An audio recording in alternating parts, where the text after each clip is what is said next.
আসসালামু আলাইকুম। মানুষ বারবার প্রতারণার শিকার হচ্ছে, তা যে কোনো আন্দোলনে অংশগ্রহণের মাধ্যমে হোক কিংবা যে কোনো রাজনৈতিক দলের প্রতি আস্থার জায়গা থেকে হোক। নতুন রাজনৈতিক বন্দোবস্তের নাম করে যে ছাত্রদের নতুন দলটি আসতে যাচ্ছে বা কিংস পার্টি হিসেবে আমরা অনেকেই তাদেরকে চিহ্নিত করার চেষ্টা করছি, সেই কিংস পার্টির অন্দরমহলে এখন কামড়াকামড়ি শুরু হয়েছে। পদবি নিয়ে লবিং গ্রুপিং শুরু হয়েছে, নেতৃত্বের দ্বন্দ্ব প্রকাট আকার ধারণ করেছে এবং ছাত্র সমন্বয়কদের অন্যতম সার্জিস আলমকে রাখা হবে কি না সেটি নিয়েও এখন নতুন একটি ধোঁয়াশা তৈরি হয়েছে।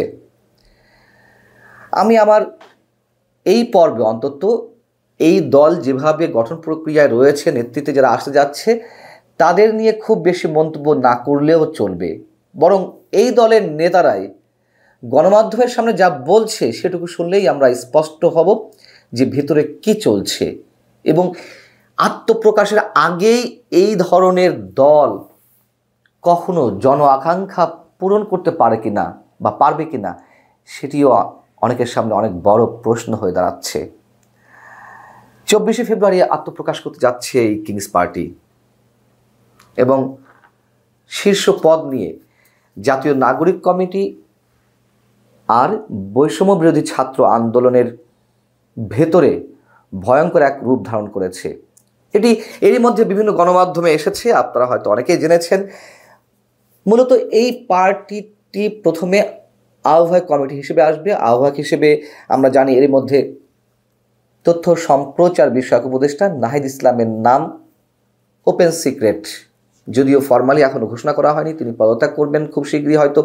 কিন্তু বিপত্তিটা বেঁধেছে সদস্য সচিব পদ এবং এর সঙ্গে আরও বেশ কয়েকটি পদ নিয়ে। এখন এই সদস্য সচিব পদে কারা আসতে চান? জাতীয় নাগরিক কমিটির যিনি এই মুহূর্তে সদস্য সচিব আক্তার হুসাইন, ঢাকা বিশ্ববিদ্যালয়ের ডাকসুর সমাজসেবা সম্পাদক ছিলেন, তিনি জোরালোভাবে প্রতিদ্বন্দ্বিতা করতে চাইছেন। প্রতিদ্বন্দ্বিতা যে কেউ করতে পারেন, গণতান্ত্রিক দল যদি হয়ে থাকে প্রতিদ্বন্দ্বিতা থাকবেই।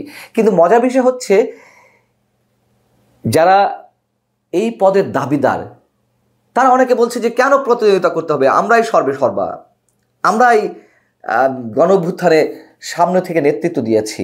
আবার কেউ বলছে না, নির্বাচনটি হোক, নির্বাচনের মাধ্যমেই গণতান্ত্রিক প্রক্রিয়ায় যারা সদস্যদের বেশি ভোট পাবে তারা আসবে, কিন্তু আরেক পক্ষ মানতে চাইছে না।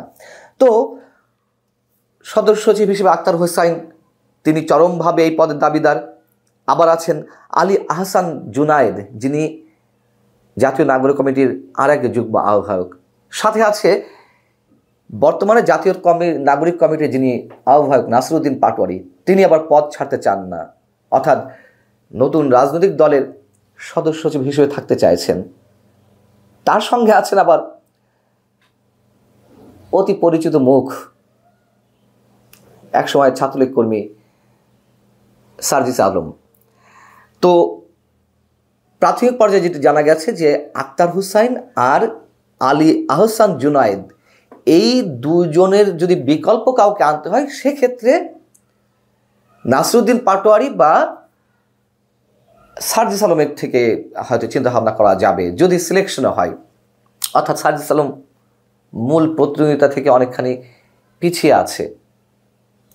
আবার এই পদের জন্য আরেকজনের নাম শোনা যাচ্ছে, তিনি হচ্ছেন আমাদের প্রধান উপদেষ্টার ভাষ্য অনুযায়ী যে মাস্টার মাইন্ড উপদেষ্টা মাহফুজ আলমের ছোট ভাই কি বড় ভাই আমি এই মুহূর্তে ঠিক বলতে পারছি না, মনে পড়ছে না, তবে তার ভাই। তিনি হচ্ছেন ঢাকা বিশ্ববিদ্যালয়ের ছাত্রদল নেতা ছিলেন মাহবুল আলম মাহির। এই যে তুমুল একটা প্রতিদ্বন্দ্বিতামূলক অবস্থা, প্রতিদ্বন্দ্বিতা যদি সুষ্ঠুভাবে হয় সেটিকে আমরা বলতে পারি যে গণতান্ত্রিক ব্যবস্থা থাকতেই পারে, কিন্তু তা না। কে কার চেয়ে এগিয়ে, কার কতটুকু কন্ট্রিবিউশন, সেই জায়গা থেকে তারা নিজেরাই সব কিছুর কর্তৃত্বের দাবিদার, এমন একটি ভাব প্রকাশ করা হচ্ছে অনেকের মধ্য থেকে। গণমাধ্যমের সঙ্গে জাতীয় নাগরিক কমিটি যারা কথা বলেছেন, কেউ নাম প্রকাশ করেছেন, কেউ করছেন না, কেউ আবার ফেসবুকে স্ট্যাটাস দিচ্ছেন, মানে প্রকাশ্যে এসে গেছে বিষয়টি। তো নাম প্রকাশ না করার সত্ত্বে কোনো যারা শীর্ষ পদে রয়েছেন তাদের অনেকে বলছেন কেউ কেউ এ পদে একমাত্র নিজেই যোগ্য বলে ধরে নিচ্ছেন, যেটি ঠিক নয়। ইনক্লুসিভ পলিটিক্স করতে এসে এ পদের জন্য গো ধরে বসে থাকা কোনো সংগঠনের জন্য সুখবর নয় বা সুখকর নয়। খুবই যৌক্তিক কথা। এখন শীর্ষ 4টি পদের মধ্যে 2টি আবার এক পক্ষ দাবি করছে যে আমাদেরকে দিতে হবে, না দিলে হবে না। বুর্জুয়া রাজনীতি যেটি চলে, এই নাকি নতুন রাজনৈতিক বন্দোবস্ত। যাই হোক, আরেক নেতার নাম প্রকাশ না করার শর্তে বলছেন, সংগঠনে আমাদের বিশাল কন্ট্রিবিউশন রয়েছে, আমাদের অনুসারী অনেক রয়েছেন, নির্বাচন দিলে আমাদের লোকই এই পদের জন্য নির্বাচিত হবেন। তাও ভালো কথা, তারা নির্বাচন চাইছে। ফেসবুকে স্ট্যাটাস দিচ্ছেন অনেকে, পদবীর দাবিদার হয়ে বা সমর্থক অনেকে। তো আক্তার এবং জুনায়েদ, তাদের যারা অনুসারী, তারা বলছেন অনেকে যে আক্তারকেই তারা নেতা মানেন, আর কাউকে নয়। আক্তারকে মাইনাস করতে চায় কে? মোটামুটি একটা হুমকি দেওয়ার চেষ্টা করা হচ্ছে যে কে আক্তারকে মাইনাস করতে চায়।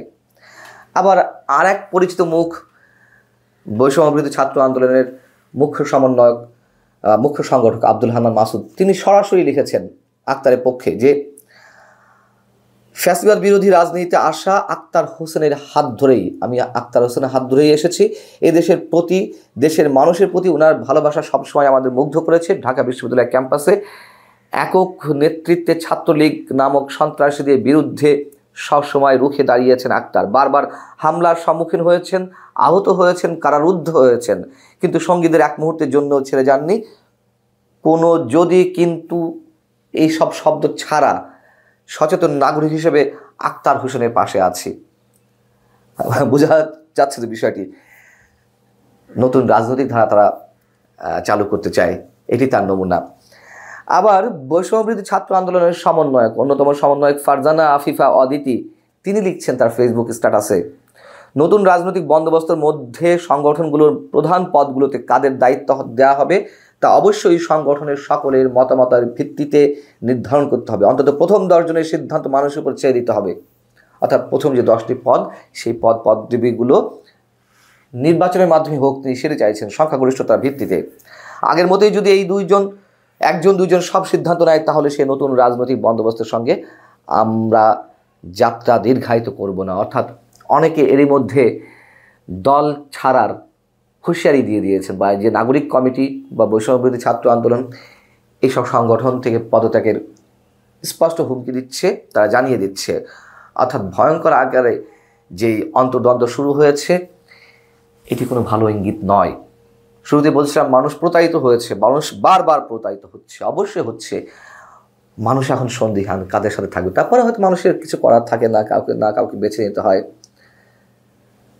এই প্রত্রাণার শেষ কোথায় আমরা জানি না। এবং যে কিংস পার্টিতে আসতে যাচ্ছে, তাদের কাছ থেকে আর মানুষ কী আশা করতে পারে এরকম একটা যাত্রার মধ্য দিয়ে? আল্লাহ হাফেজ, ভালো থাকুন সবাই।